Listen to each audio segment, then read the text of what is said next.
vous n'êtes pas votre mental. Lorsque vous utilisez le terme « être », faites-vous référence à Dieu? Si oui, pourquoi n'employez-vous pas le terme « Dieu » ? Le mot Dieu s'est vidé de son sens, car on en a abusé pendant des millénaires. Je l'emploie parfois, mais avec parcimonie. Cet abus d'emploi a donné naissance par l'ego à d'absurdes croyances, affirmations et illusions du genre « mon et notre Dieu est le seul véritable Dieu, et votre Dieu est faux », ou encore, comme le célèbre énoncé de Nietzsche, « Dieu est mort ». Le mot Dieu est devenu un concept fermé. Dès qu'il est prononcé, une image mentale se crée, qui n'est peut-être plus celle d'un vieux patriarche à la barbe blanche, mais qui reste encore et toujours une représentation mentale de quelqu'un ou de quelque chose qui se trouve en dehors de vous. Personne ne peut se déclarer être l'unique détenteur de l'être, car il s'agit de votre essence même, de la réalisation de ce « je suis » qui précède le « je suis ceci ou cela ». Votre incapacité à ressentir cette fusion fait naître l'illusion de la division. C'est pour cela que vous vous percevez, consciemment ou non, comme un fragment isolé. La peur survient et le conflit devient la norme, aussi bien à l'intérieur qu'à l'extérieur.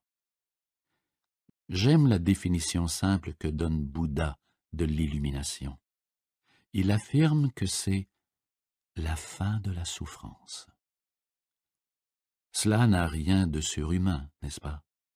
Il retient une définition par la négative afin que le mental ne puisse pas en faire une croyance ou un accomplissement surhumain, un objectif qu'il vous soit impossible d'atteindre. Qu'est-ce qui nous empêche le plus de connaître cette réalité? C'est l'identification au mental, car celle-ci amène la pensée à devenir compulsive. L'incapacité de s'arrêter de penser est une épouvantable affliction. On ne s'en rend pas compte parce que presque tout le monde en est atteint. Nous en venons à considérer cette incapacité comme normale. Ce bruit crée également un faux moi érigé par l'ego qui projette une ombre de peur et de souffrance sur tout. Le philosophe français Descartes a cru avoir découvert la vérité la plus fondamentale quand il fit sa célèbre déclaration « Je pense, donc je suis ». Il venait, en fait, de formuler l'erreur la plus fondamentale, celle d'assimiler la pensée à l'être et l'identité à la pensée. Le penseur compulsif, c'est-à-dire presque tout le monde, vit dans un état d'apparente division, dans un monde déraisonnablement complexe, où foisonnent perpétuellement problèmes et conflits, un monde qui reflète l'incessante fragmentation du mental. L'illumination est non seulement la fin de la souffrance et du perpétuel conflit en soi et avec le monde extérieur, mais aussi d'un épouvantable esclavage, celui de l'incessante pensée. C'est une incroyable libération. L'identification au mental crée chez vous un écran opaque de concepts, d'étiquettes, d'images, de mots, de jugements, de définitions qui empêchent toute vraie relation. C'est cet écran de pensée qui amène cette illusion de division, l'illusion qu'il y a vous et l'autre, totalement séparés de vous. Vous oubliez un fait essentiel. Vous ne faites qu'un avec tout ce qui est. Il se peut que vous la croyiez vraie, mais vous ne l'appréhendez plus comme telle. Une croyance peut certes vous réconforter. Par contre, seule l'expérience peut vous libérer.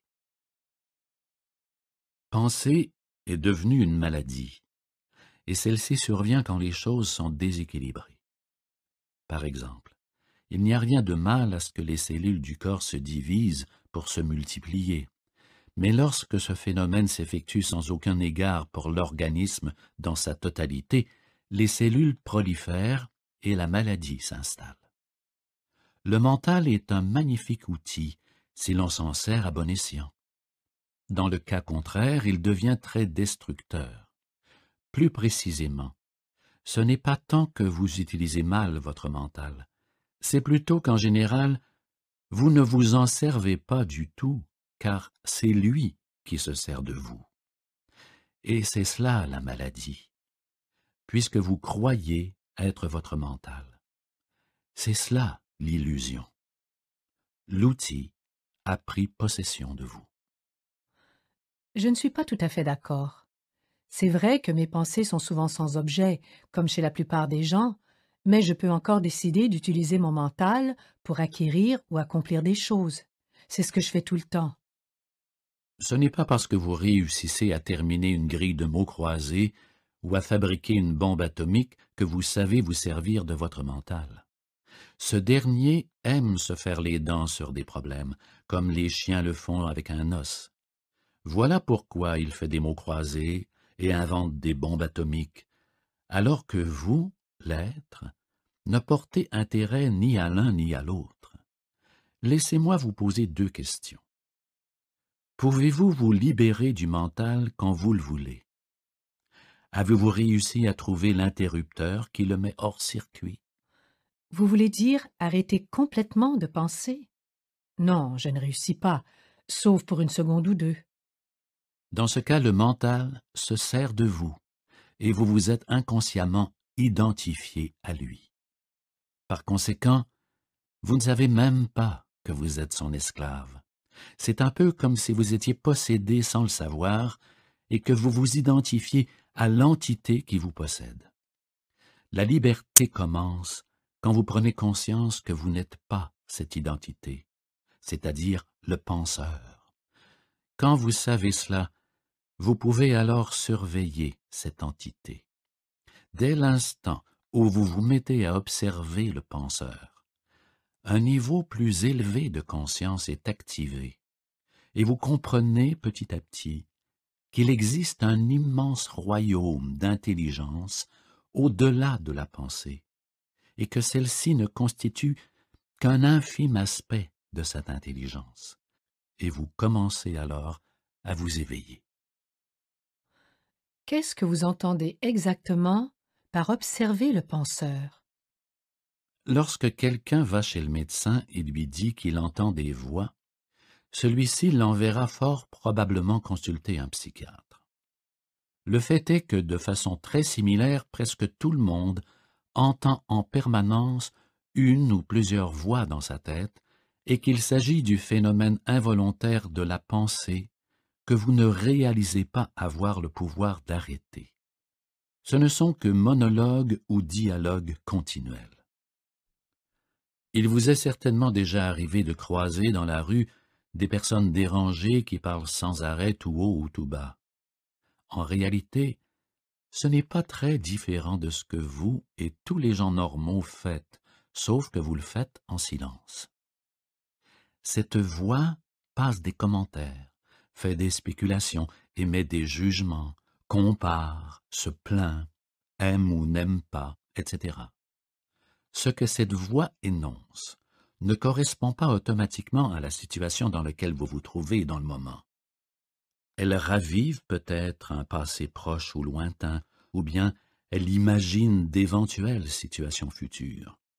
Dans ces moments-là, la voix imagine souvent que les choses tournent mal et envisage des résultats négatifs. C'est ce qu'on appelle l'inquiétude. Cette bande sonore s'accompagne parfois d'images visuelles ou de films mentaux. Et même si ce que la voix dit correspond à la situation du moment, elle l'interprétera en fonction du passé. Pourquoi? Parce que cette voix appartient au conditionnement mental, qui est le fruit de toute votre histoire personnelle, et celui de l'état d'esprit collectif et culturel dont vous avez hérité. Ainsi, vous voyez et jugez dorénavant le présent à travers les yeux du passé, et vous en avez une vision totalement déformée. Il est fréquent que chez une personne, cette voix intérieure soit son pire ennemi. Nombreux sont les gens qui vivent avec un bourreau dans leur tête, qui les attaque et les punit sans cesse, leur siphonnant ainsi leur énergie vitale. Ce tyran est à l'origine d'innombrables tourments et malheurs et la cause des maladies. Mais la bonne nouvelle dans tout cela, c'est que vous pouvez effectivement vous libérer du mental. Vous pouvez même commencer dès maintenant. Écoutez aussi souvent que possible cette voix.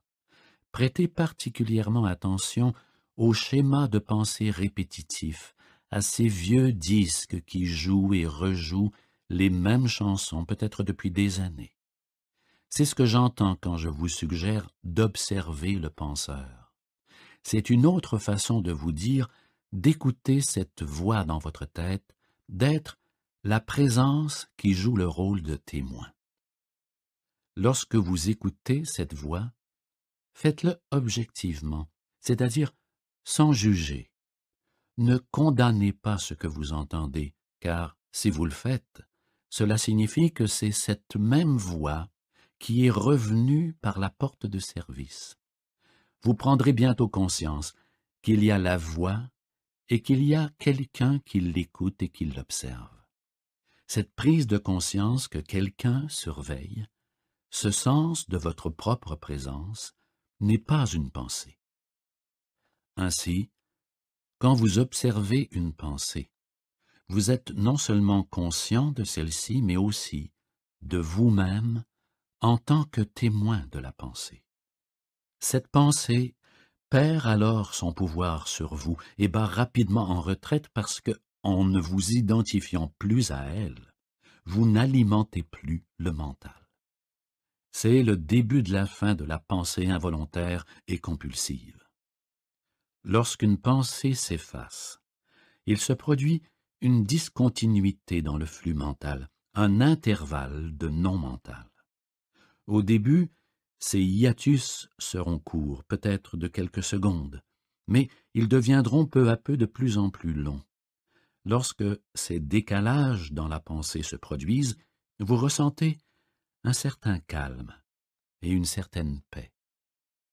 Dans cet état d'unité avec l'être, vous êtes beaucoup plus alerte, et cette condition élève les fréquences vibratoires du champ énergétique qui transmet la vie au corps physique. Au lieu d'observer le penseur, vous pouvez également créer un hiatus dans le mental en reportant simplement toute votre attention sur le moment présent. Ceci est l'essence même de la méditation.